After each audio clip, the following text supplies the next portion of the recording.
torts. A tort is a civil wrong for which a remedy may be obtained, also stated as a breach of a duty that the law imposes on everyone. The person who commits a tort breaches the duty or law by his actions, and these actions cause damages. Therefore, there must first be a law or a duty imposed on a person. Second, a breach of this duty or law must occur. Third, but for the actions of the person, there would be no breach. And fourth, because of the actions of the person who breached that duty, there are damages. It's important to remember all these elements must be met in order to qualify as a tort. If there's a duty or a law, a person who breaches that duty or a law, and damages occur, this does not qualify as a tort. This seems pretty obvious at this point, but becomes increasingly more complicated. It's important to get a reference of these elements, the first of which is duty. Duty is represented generally by statutes, and statutes are enacted by legislatures. However, confusion arises when we try to distinguish between civil and criminal law. The best example of this is the O.J. Simpson trial. The trial everyone saw on TV was a criminal trial. It determined incarceration. The civil trial deals with wrongful death, and what it determines is damages. That is the duty that we look at through torts. The second element is the breach of duty. This element seems simple enough. It requires the person to breach or violate the law. Thus, this element is the action of the tortfeasor, or the person who commits the tort.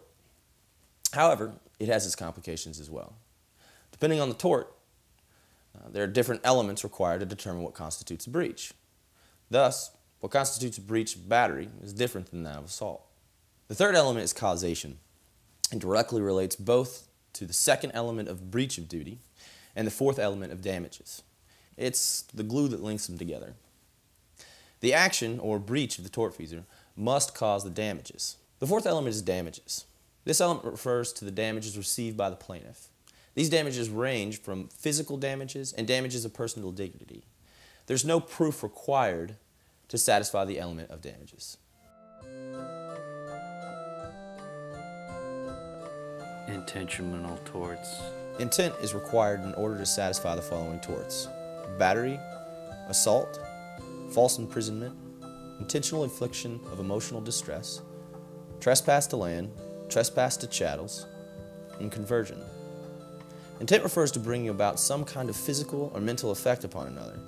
It's important to note that intent is not defined by the defendant's intention to harm, but defined as either having knowledge that with substantial certainty an effect will occur from his actions, or that the action must be intentional, and thus the consequences do not have to be.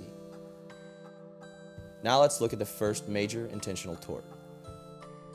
Battery. Battery requires elements that must be satisfied. The elements for battery include intent, voluntary act, harmful or offensive contact, causation, and damages.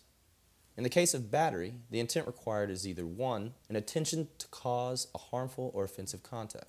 This also extends to a knowledge that those results are substantially certain to occur as a result of his actions. Or 2, an intention to cause P, or the third party, to have an apprehension of such harmful or offensive conduct. On first glance, the requirements needed to fall within the scope of intentions seem self-explanatory. However, in practice, they cause problems. For instance, when a person just simply hits another with the intention of making contact, the element of intent can be satisfied. All fall within the first type of intent. The intent issue can become harder to identify. To better illustrate, take an example in which two men are sitting at a desk. One man lightly kicks the other under the desk.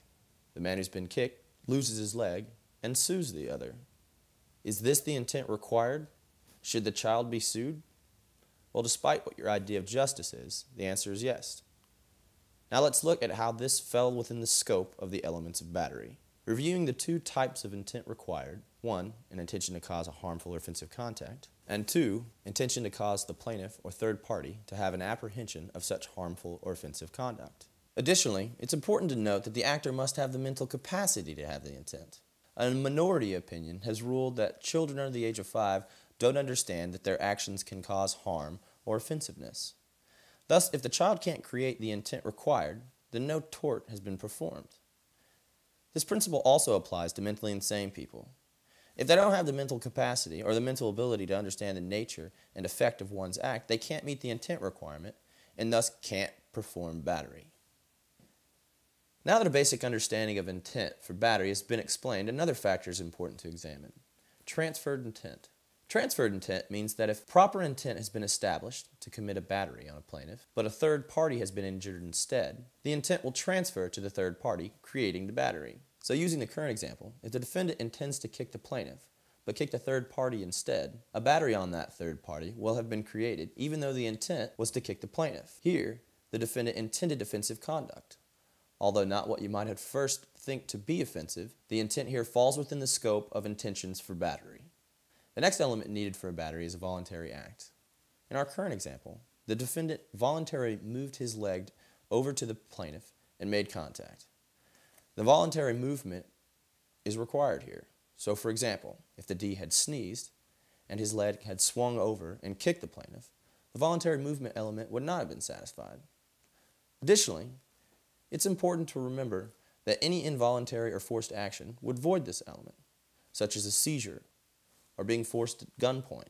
Barring any of these actions or some other involuntary action, the voluntary movement element is met.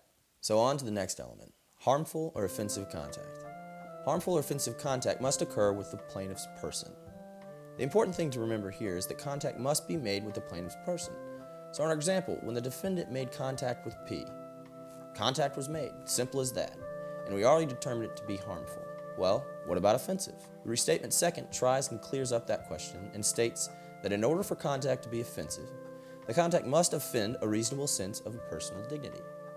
If a defendant were to have spit on the plaintiff, this would constitute an offense of a reasonable sense of personal dignity. However, if a person were to pat another in the back saying hello, this generally does not constitute offensive contact. But remember, these elements are fact-specific. If the defendant knew that the plaintiff had a pat-on-the-back phobia, this might be considered an offensive contact. Also, it's important to look at the language stating the plaintiff's person. The plaintiff's person language refers to the reasonable proximity of the person. Thus, if the plaintiff were wearing something, riding in the car, sitting in a chair, or walking a dog, and the defendant were to make contact with any of these items, this contact would constitute battery. A good illustration of this is the classic example of someone pulling a chair out from underneath another. We'll examine this situation and make sure that this example meets all the elements of a battery. If the person has the intent to move the chair, with an understanding that the movement of the chair is substantially certain to result in harm to the plaintiff, the intent requirement is met. The person wants to move the chair and does so with a voluntary muscle movement.